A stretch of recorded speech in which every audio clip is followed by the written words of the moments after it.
Saudara Hakim Ketua Perkara Perintangan Penyidikan Ahmad Suhel menegur penasihat hukum terdakwa Agus Nurpatria yang bertanya terkait subjektivitas unsur penilaian terkait vonis ke ahli hukum pidana Agus Surono. Hakim mencecar ahli terkait sudut pandang subjektif dan objektif dalam persidangan.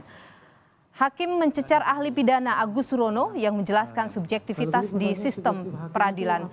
Namun, Hakim Ketua Ahmad Suhel keberatan dengan penggunaan diksi subjektivitas hakim oleh penasihat hukum. Kita ada posisi seperti itu.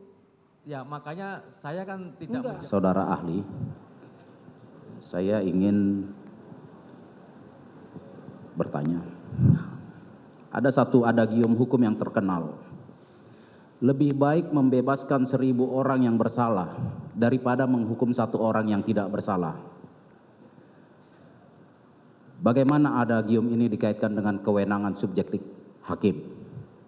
Izin menerangkan, mohon menerangkan. Mohon maaf, kalau soal kewenangan subjektif majelis hakim saya tidak berani menilai yang mulia. Tapi saya intinya mengatakan, tadi sudah saya sampaikan, prinsip untuk dapat tidaknya dimintai pertanggungjawaban pidana itu ada beberapa syarat-syarat. Ya, ada kemampuan bertanggung jawab, adanya unsur kesalahan, tidak hanya adanya alasan penghapus pidana, dan seterusnya dan seterusnya.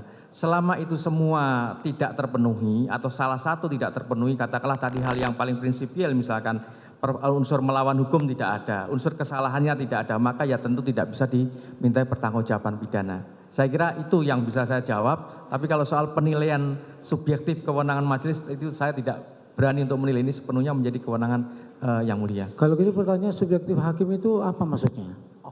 Ya tentu majelis hakim kan dalam menilai, ya dalam menjatuhkan amar putusan itu kan tentu berpedoman kepada koridor 183 KUHP tadi. Berdasarkan alat bukti yang ada, yang terukur alat buktinya itu. Minimal harus ada 2 alat bukti yang dijadikan sebagai pedoman atau patokan. Tentu jaksa pasti akan mendalilkan dakwaan, membuktikan dakwaannya. Demikian juga dari pihak kuasa hukum diberikan kesempatan yang seimbang untuk men-challenge bahwa ternyata dakwaan jaksa itu adalah tidak demikian. Nah, oleh karena itu berdasarkan alat bukti yang dihadirkan sesuai dengan fakta-fakta yang di persidangan, nanti tentu majelis hakim berdasarkan keyakinannya menilai sesuai dengan hak subjektif majelis hakim, tentu tidak bisa tidak kemudian meskipun subjektif kan ada koridornya. Keyakinannya didasarkan pada alat bukti sebagaimana yang tercantum di dalam 183 KUHP. Saya kira pendapat saya demikian yang mulia. Baik, ini kaitannya dengan sudut pandang penuntut umum dari sisi objektif. Ya.